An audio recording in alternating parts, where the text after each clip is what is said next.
मुजफ्फरनगर में आज BSP supremo Mayawati की रैली, अभी उनकी रैली चल रही है। जिस तरह से कहा जा रहा है मुस्लिम बहुल इलाका है पूरा मुजफ्फरनगर, जिस तरह से 4 साल पहले यहाँ दंगे हुए थे, उसके बाद से खासकर मुस्लिम समाज की क्या राय है और वो लोग उन लोग के लिए चुनावी मुद्दा क्या है, क्या लग रहा है आप लोग को? आप लोग के लिए इस बार चुनावी मुद्दा क्या है? विकास, हमारे लिए विकास है चुनावी मुद्दा।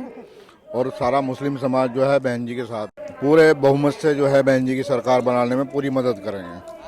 आपको क्या लग रहा है कि इस बार क्या चुनावी मुद्दा है आप लोग के लिए? हमारा चुनावी मुद्दा जो है, सबसे पहले तो अखिलेश जी ने मुसलमानों को मरवाया, जगह जगह झगड़े कराए।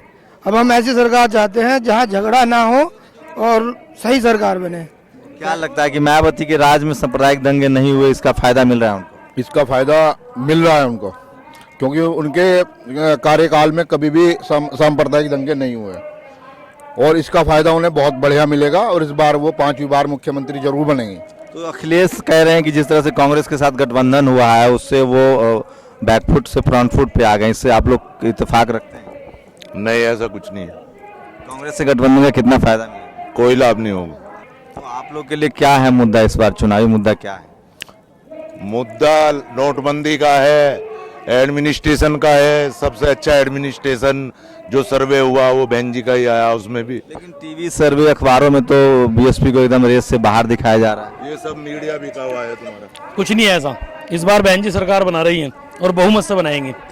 भयमुक्त सरकार चाहिए और भयमुक्त सरकार जो है बहन जी दे सकती है और कोई नहीं दे सकता। लेकिन टीवी वाले तो लगातार सर्वे ओपिनियन पोल दिखा रहे हैं कि बीएसपी रेस में ही नहीं है, बीजेपी और समाजवादी पार्टी अखिलेश में टक्कर। दिल्ली और बिहार में क्या हुआ था? 2 तलाक, तीसरा तलाक अब है, उसमें भी ओपिनियन पोल ने उन्हें ही दिखलाया था। बीएसपी के लिए अगर कोई फायदे की बात आपको दिख रही है कि क्या जो 5 साल बीएसपी की सरकार थी, 5 साल अखिलेश की सरकार है, दोनों में अगर आप तुलना करें तो जनता के लिए क्या ज्यादा सही लग रहा है? जनता के लिए बीएसपी का सबसे पहले जो एडमिनिस्ट्रेशन था, जो सरकारी ब्यूरो था, टाइम पे अपना आता था, 10 बजे बैठ जाता था और जितना भ्रष्टाचार अब चला है इतना पहले नहीं था। स्कूल कॉलेजों की बात करें, अस्पतालों की बात करें तो उसमें कुछ पहले और उस 5 साल और इस 5 साल में तुलना करते तो कोई अंतर महसूस होता है? हाँ जी, अंतर महसूस होता है। जब बहन जी की सरकार थी, जब हर व्यक्ति अपने जो कार्यालय में बैठता था, चाहे वो कोई भी विभाग होता था, तो उसमें जो व्यक्ति अपनी ड्यूटी का पूरा पालन करता था। और जब हमारा शासन सख्त होगा तो प्रशासन तो ऑटोमेटिक ही सही होगा। इतना ही बढ़िया था तो आप लोगों ने बहन जी की सरकार क्यों बदल दी? नहीं बदली नहीं, बस लोगों का रुझान होता है, वो बदल गया। अब उसे आजमा के देख लिया लोगों ने, अब परेशान तो तभी तो बदल रहे हैं अब अखिलेश को। भाई पावर तो आज भी झुका तो है, झुके तो अधिकारी को जिसको एक बार कह दिया बहन जी ने तुरंत खड़ा रहा। पहले टाइम से पहले भी 5 मिनट पहले आ रहे थे। भी स्कूल में, primary school, junior school, degree college, किसी भी समय कभी भी टाइम पे नहीं आता कोई भी टीचर। बताओ आगे कभी भी अभी जो समय पे नहीं बैठता। बताओ किसी ऑफिस में समय पे बैठ रहा है और तब समय पे बैठता था। अधिकारी के कोई भी पास गया, उसने उसकी सुनवाई करी, सम्मान करा। और आज भ्रष्टाचार हो रहा है सरकार में। कुछ लोग लैपटॉप, घी, डेटा फ्री दे रहे हैं। और मायावती के भाषण मैंने सुने, 2-3 रैलियां मैंने देखी है उनकी। वो कह रहे हैं कि हम गन्ना किसानों को पैसा दिलवाएंगे और आर्थिक मदद करेंगे, कर्ज माफ करेंगे। तो घोषणा पत्र आप लोगों ने बीजेपी का भी देखा, उस पर क्या लगा? मैं बताना चाहता हूं, गन्ने की बात जहां तक है, पूरे प्रदेश की बात है। बहन जी ने हर 15वें दिन परमिट करा है और बहन जी ने टाइम से मिल चलवाया है। आपने घोषणा पत्र पढ़ा है बाकी पार्टियों का भी? जी, बाकी पार्टी क्या घोषणा पत्र में बीजेपी और अखिलेश के घोषणा पत्र में क्या अंतर काफी है। हमारे इससे पिछले 5 साल का कार्यकाल देख लीजिए, अब देख लीजिए बकाया में किसान रो रहा है पूरे प्रदेश का, और नोटबंदी ने तो रुलाई दिया भाजपा की। और मैं कह रहा, तो ओपिनियन पोल पर एकदम भरोसा नहीं आपको? नहीं, हमें कोई भरोसा नहीं। ओपिनियन पोल तो हमेशा पैसे वालों का पोल हो, ये तो पैसे वालों का मामला है। रही गरीब मुखिया वही अच्छा हो जो पूरे परिवार को लेकर चली। और बहन जी ने वो साबित करके दिखा दिया अपने 4 बार के शासनकाल में कि चाहे वो किसी वर्ग का, किसी तबके का, चाहे किसान की समस्या हो, चाहे व्यापारी की हो, चाहे मजदूर की, हर व्यक्ति खुशहाल रहा। तो मुखिया मेरे हिसाब से वही अच्छा लगता है जो सबको साथ लेकर चले। बहन कुमारी अपने घर को नहीं साम सकता अखिलेश यादव, वो दूसरे को क्या थाम सके? समाज को तो और देश को तो वही रोक सकता है जो अपने परिवार को रोक सकता है। तो क्या लग रहा है आप लोगों को कि इस बार मतलब जो ओपिनियन पोल है फिर से गलत साबित होगा? हाँ, अब तक गलती साबित हो गई। ओपिनियन पोल अभी तक गलत है, सब गलत है। सरकार आई थी, पहले भी तो अपने पोल हुआ था, कहाँ गई थी वो?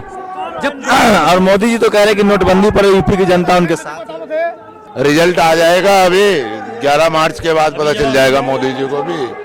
बहन जी कह रही जो लैपटॉप की बात आपने छेड़ी है, बहन जी कह रही है कि हम रोजगार देंगे, लैपटॉप बढ़िया से बढ़िया खरीदो, पैसा तो जिस तरह से मैं लगातार ग्राउंड पर जा रहा हूँ, जिस तरह से मैं ग्राउंड रिपोर्ट देख रहा हूँ, रैलियों में भीड़ देख रहा हूँ, उससे साफ लगता है कि जिस तरह से ओपिनियन पोल आ रहे हैं वो कहीं ना कहीं संदिग्ध है और मीडिया की अपनी विश्वसनीयता कटघरे में खड़ी है, पत्रकारों की अपनी विश्वसनीयता कटघरे में खड़ी है।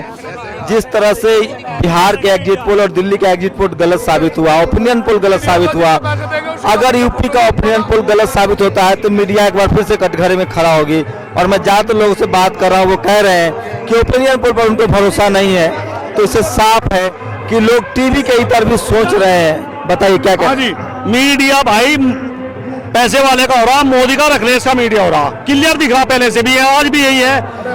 बहन जी और देखिए कांग्रेस को नसबंदी लेकर बैठी थी, अखिलेश को जिदबंदी और मोदी को नोटबंदी, और बहन जी आएगी भाईबंदी में, बहन जी आएगी भाईबंदी में। देखिए राजनीतिक जुमला बहुत अच्छी चीज है, राजनीतिक नारे भी गढ़े जाते हैं, लेकिन ओपिनियन पोल कहीं ना कहीं कटघरे में। और अगर यूपी चुनाव का ओपिनियन पोल सही साबित नहीं होता है तो मीडिया की विश्वसनीयता वो कटघरे में खड़ी होती है, पत्रकारों की विश्वसनीयता कटघरे में खड़ी होती है। और इससे साफ है, और भी लोग आ रहे हैं। क्या लग रहा है इस बार क्या हो रहा है यूपी में? हम ग्राम गढ़ी अब्दुल्ला खान से जो है प्रधान हूँ, और इंशाल्लाह जितना भी हमारा आसपास का इलाका है, एरिया है हमारा, सारा एक तरफ बहन जी के साथ है, और इंशाल्लाह एक वोट 11 मुद्दा क्या है आप लोग के लिए, चुनावी मुद्दा क्या है? ये हम गढ़ी अब्दुल्ला खान से आए हुए हैं, हम सब लोग इनके साथ हैं। भाजपा अखिलेश मुसलमान को चाहिए नहीं यहाँ। ये जो समाजवादी पार्टी है ये पब्लिक को मरवा रही, इसका सत्यासी कर रही है। तो कांग्रेस से गठबंधन हो गया उनका। अब तो हम हत्ती के साथ है, हत्ती के साथ रहेंगे। मान लीजिए मोदी तो कर रहा इसे खत्म आरक्षण को, अखिलेश चाह रहा कि मुसलमान ही रहे यहाँ से, इसके दिमाग में आ गई, तो कहाँ जाएंगे ये लोग? हिंदुस्तान मिलजुल गई। जैसा 11 वादे करे थे मुसलमानों से, 11 वादे जो उन्होंने करे, 11 में एक भी वादा मुसलमानों के साथ उन्होंने नहीं निभाया, इसका मेन चीज है। तो देखिए लोग बहुत राजनीतिक रूप से समझदार हो गए हैं। अब वो उनके लिए ओपिनियन पोल मायने नहीं रखता है, उनके लिए सर्वे मायने नहीं रखता है। सबके अपने मुद्दे हैं और वो मुद्दों की राजनीति करते हैं, अपनी रोजी रोटी का सवाल उठाते हैं, वो आरक्षण का सवाल उठाते हैं, वो नोटबंदी से जो परेशानी है उसका सवाल उठाते हैं। इससे साफ है कि जिस तरह से ओपिनियन पोल दिखाए जा रहे हैं और जो ग्रास रूट पर जो आम जनता है उसमें बहुत फर्क है।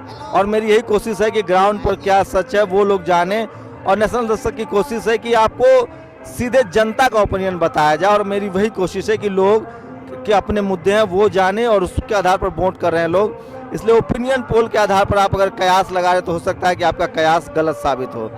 कैमरामैन रैन के साथ शंभू कुमार सिंह, नेशनल दस्तक, मुजफ्फरनगर।